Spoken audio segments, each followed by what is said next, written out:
Hey guys, welcome back to the channel. This is Yagesh Bobre, and this video will cover, as you can see, computer fundamentals, stuff like hardware, software, right? And machine, what is machine cycle? How does how do different processes work, right? What is the background, like what is the back processes that are going on?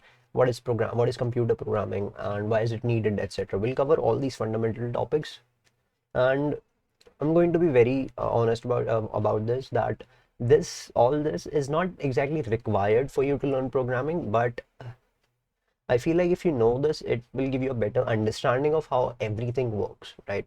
So it'll give you a good foundation to better understand the uh, advanced stuff in programming, right? So before we begin, in the last video, some people asked like to give an introduction of myself. So I'm a first year student, BTech, and I'm creating these videos for learning purposes. And I have experience working in programming and web development for about a year. I've worked with a startup as well during my internship, and you can find my experiences in my LinkedIn profile. I've linked that in my description box as well. So if you feel like I might be able to give you some value, then please continue watching the video. And I'm not an expert at everything I'm teaching, but I do have a certain level of experience working with these. I have a good understanding of them, and that's why I believe that I'm able to share them in a much simpler manner than some of the people out there. So that is the only reason I'm creating all this content. And if you're satisfied, just hit the like button. If you have any improvement, if you have any suggestions, if you find that something is missing, if you find error, just comment down in the section and I'll reach out to you again. All right. So I think that's enough, and we'll start with the overview of what we'll be doing in this video, right? So we'll be studying components of computer systems, the disks, memory, preprocessors, right? Hardware, software, and then a particular software, a particular system software, that is operating system. We'll focus on that a bit. We'll actually see the machine cycle of how everything works, right? And then the programming. We won't go much into detail in this video about programming, but we'll give a basic outlook, like why is it needed, why is it necessary, right? Yeah, let's get started. So components of a computer system. So here, as you can see, these are the different components of a computer system. We have the input unit, where we get our all the information from, like from our mouse or keyboard, right? We get the all sorts of input, right? We get information. Now that in some cases, in some processes, it is stored in the memory first, and that information is sent to the central processing unit. But in some cases, the information from the inputs are sent to the central processing unit. In that central processing unit, there are two components, the CU and the ALU, right? What the CU does is basically change those information, those commands, into instructions that this arithmetical and logical unit can perform, right? This executes the command and this gives the commands, right? So then from here, after executing the command, there might be some information that is to be stored in the storage, right? In the secondary storage, right? So it will get stored here. So you can see there is a two-way passage between the memory and the CPU, right? Because sometimes so we'll need stuff from the memory to the processing unit, and from sometimes the output will be registered from the processing unit to the memory. And then from the after processing, we'll need to send out the output through devices, like for example the monitor, right? Uh, like if we consider process, like if we consider a mouse click on a file icon, the file it'll go here, it will go in the processing unit. It will execute the command for clicking on the file, right? And you'll see the output on the monitor that the file explorer is opened up on the screen. So that is the basic idea behind how an entire process works, right? So the next is parts of a computer system. So the next is parts of a computer system, the hardware and the software, right? So the hardware basically makes up all the different components of a computer, right? Everything that your computer is made up of is basically hardware. Okay, any device.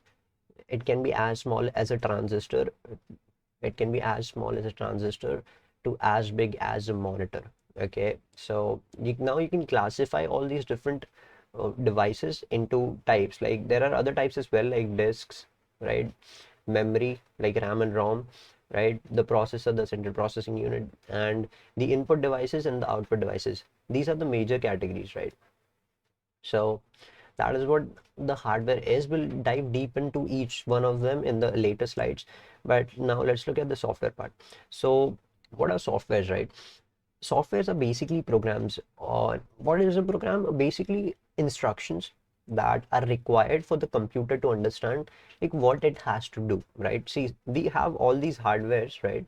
We have all the computation power we need. These hardwares can perform a lot of tasks for us. They can input information, they can output information, they can save data, they can store data, right? They can process that data. But all these tasks can only be done when we ask them to, right? We need to tell that hardware that you need to do this work, you need to get this done. Unless those instructions are told, those hardware are just useless, right? They're just bunch of electronic devices, right? They will not do any work unless they are told to do so. So what software does is software provides those instructions that hardware follow and give you the output, or solve a problem for you, solve a task for you, right? So software are those instructions, right? Those programs that provide commands to these hardwares, right? So there are basically two types of softwares: the system software and application software. We'll look into each one of them in a bit more detail in the upcoming slides. So as I said, hardware, we have memory, disk, processor, and input output devices. Let's look at them one by one. So first we have a memory. There are two main types of memory: the primary and the secondary memory, right? In the primary we have RAM and ROM. Here I've written volatile and non-volatile. What does that mean? Basically, in RAM, what happens is when you switch off the computer, see, when there are some processes running on the RAM, so it takes up some memory. But when the computer is switched off and turned on again, that memory will be freed up. That information that was executed previously won't be stored on it again, won't be saved on it. All right, so it only has information stored for programs that are executing currently. Okay, it's not used for long-term storage purposes. Okay, so the major points of these RAM is, first, it's volatile. That's one point, right? Second, it's not used for long purposes. Basically the same point. Not long-term storage.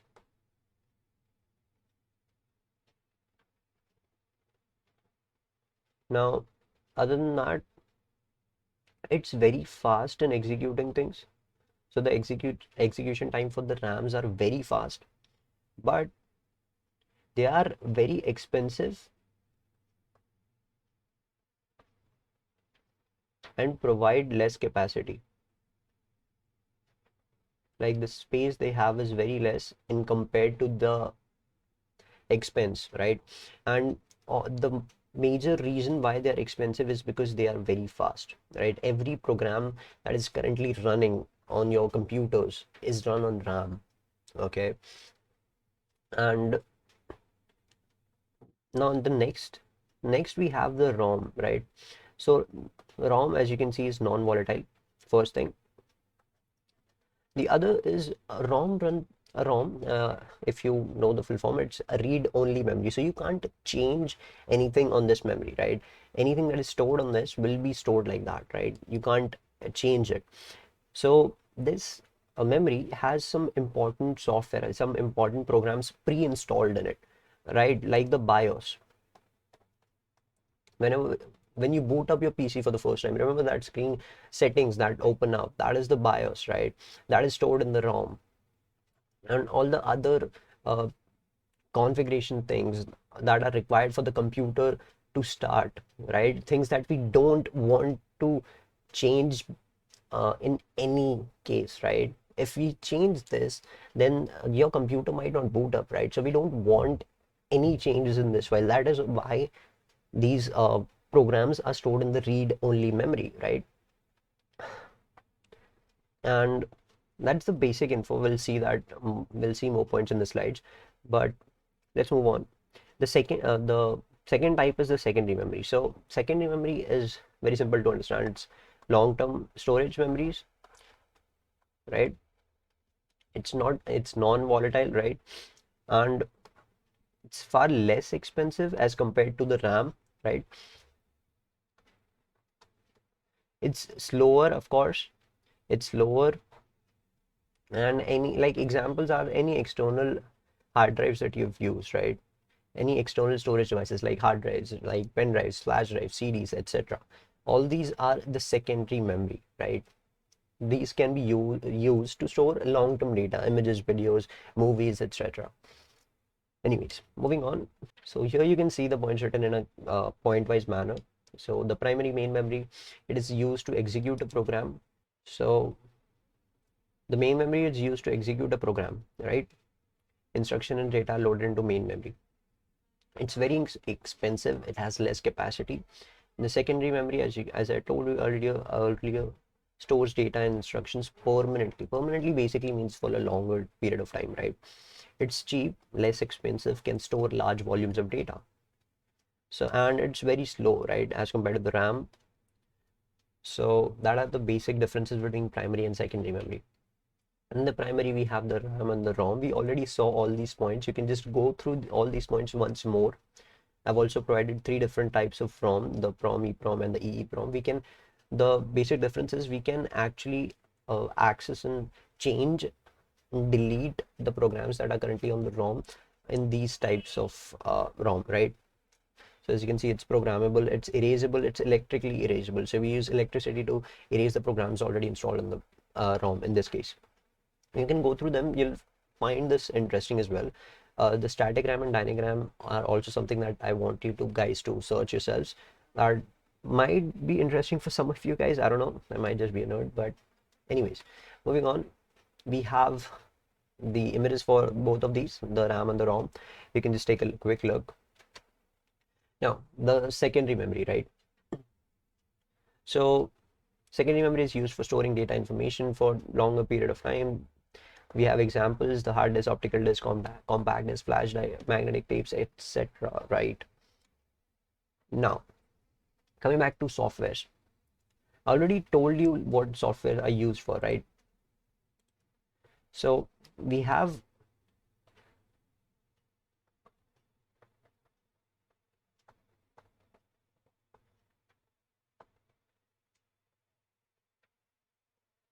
all this hardware that can be used for many purposes, right? But we need instructions for these hardware. We need them to understand what needs to be done, and for that we require what is called a software. It's a program, it's a set of instructions, right? Associated documentation and data as well. So basically, software will tell the hardware what to do, and the hardware will in turn perform our task, right? So this is the very basic three-step cycle that you can create, and the task will be completed because of this hardware, right? You'll have that output that you wanted. So that is what software does. But if you eliminate the software, now the hardware is just a collection of useless hardware. Like, what is a computer without a program, without a software? It's a collection of useless hardware, right? Hardware alone cannot accomplish anything, right? Again, same can be said for software. A software is just instructions. Like, if you don't have anything to execute that instructions, you won't be able to do anything, right? So software alone can't accomplish anything, hardware alone can't accomplish anything. We need both the software and the hardware to complete a given task, right? Now, is basically of two types: the application software and system software. So first is application software. So now, if there is a task that you want to solve, for example, if you want to surf the internet, you have web browsers, right? Like Chrome, Mozilla Firefox, etc., etc.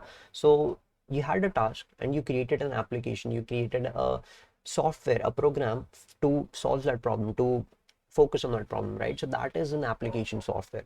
You have all these tasks and you have various applications assigned to them. For spreadsheets, you have Microsoft Spreadsheet. For PowerPoint, you have Microsoft PowerPoint. For games, you have different games, right?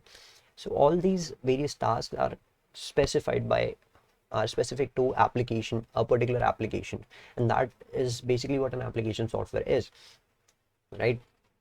Then we have the system software. Now, the system software is a bit more complicated to explain.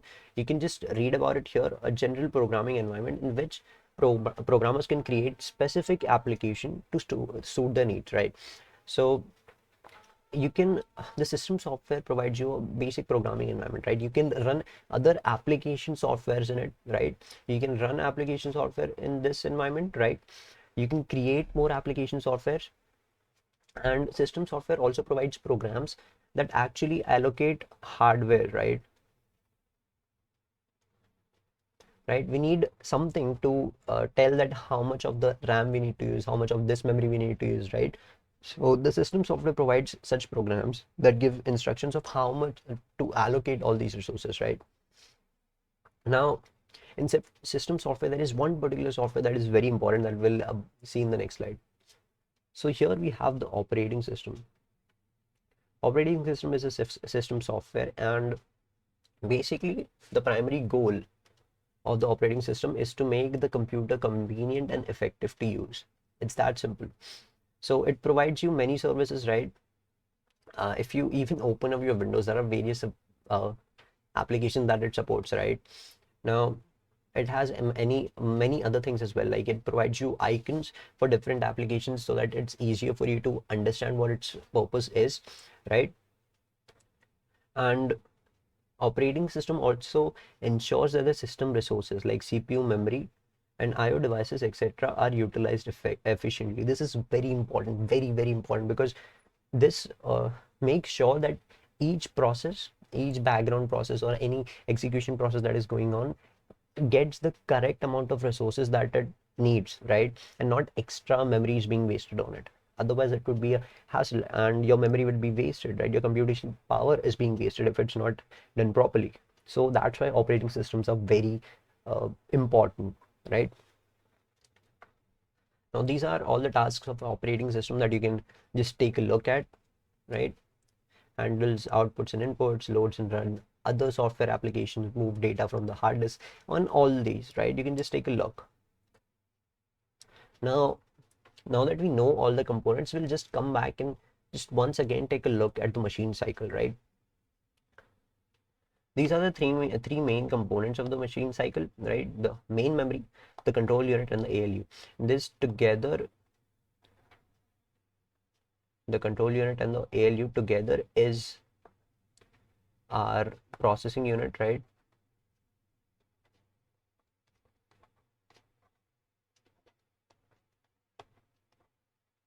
Right?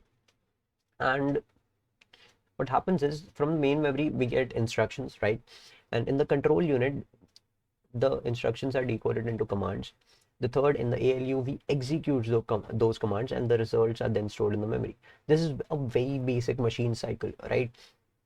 Now, if you zoom out a bit, there are also stuff like input, right? The input devices here, you get information and instruction from the input devices coming here as well. And here you also have output devices, right? So that the output can be shown to the user. So this is the basic machine cycle and how processes work in a computer, right? Now, these are two terms that I want you to get familiar with: the 32-bit OS and the 64-bit OS. The basic difference is a 32-bit system can store only 4 gigabytes of physical memory, right? It can only utilize 4 gigabytes of RAM. It can actually utilize more than 4 GB, but it won't be very efficient in it, right? And the 64-bit system can actually utilize up to 16 gigabytes of RAM. That is very large for most of the workstations, most of your work, right?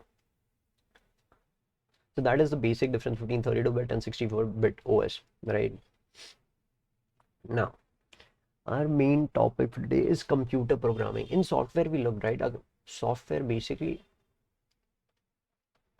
is a program, right? And to write, and the process of creating a program is basically called programming, right? So what is a program? Program is a set of instructions, right, that is arranged in a sequence to guide a computer to find a solution for the given problem, right? So basically it guides the computer to solve a problem. It gives the instructions to the computer to solve a given problem, right? That is programming. Now, The thing with the main problem with programming is that computers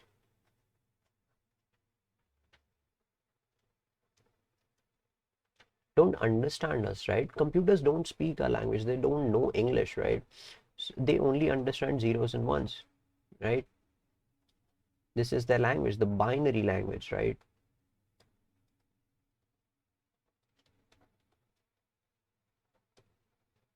They speak only binary language, and us, the users, we speak English or any other language that you speak. But for example, let's take English, right? We speak English and the computer speaks the binary language. So now there is a communication gap, right? How do we solve this communication gap? Because we need to provide instructions, right? We need to be able to communicate those instructions. So here we come into a middle ground by using what are called programming languages, right? And these programming languages are used to provide those instructions by us, the user, right? So what happens is we write our code, we write our source code, the program, in what are called the programming languages, and the syntax, the way you write these programming languages is very similar to the English language, so that it's easier for you to write the code, and that is why they are used so much. So we write the source code, and then what happens is there is a process called compilation. What this does is it converts this source code, the written in any programming language, into machine code. Now this machine code is basically the binary language, right? And now that we have the machine code, now a computer can understand us, right? So it will perform that operation that the program, the source code suggests it does, and will finally give out our output, right? So this is the process that happens because of the communication gap, right? And this compilation process, this compilation the compilation process that we have here, we'll see all of this, the source code, the compilation, the machine code, and different types of programming languages, what exactly happens, what are the programs that are run during the compilation phase, what are loaders, what are translators, etc. We'll see all this in the next video, right? And for this video, this is enough, this is more than enough, and I think we'll sign off here. So thank you guys. These are my socials, and you can just connect with me. And if you have any doubt, just DM me anytime. Okay. So see you guys next time.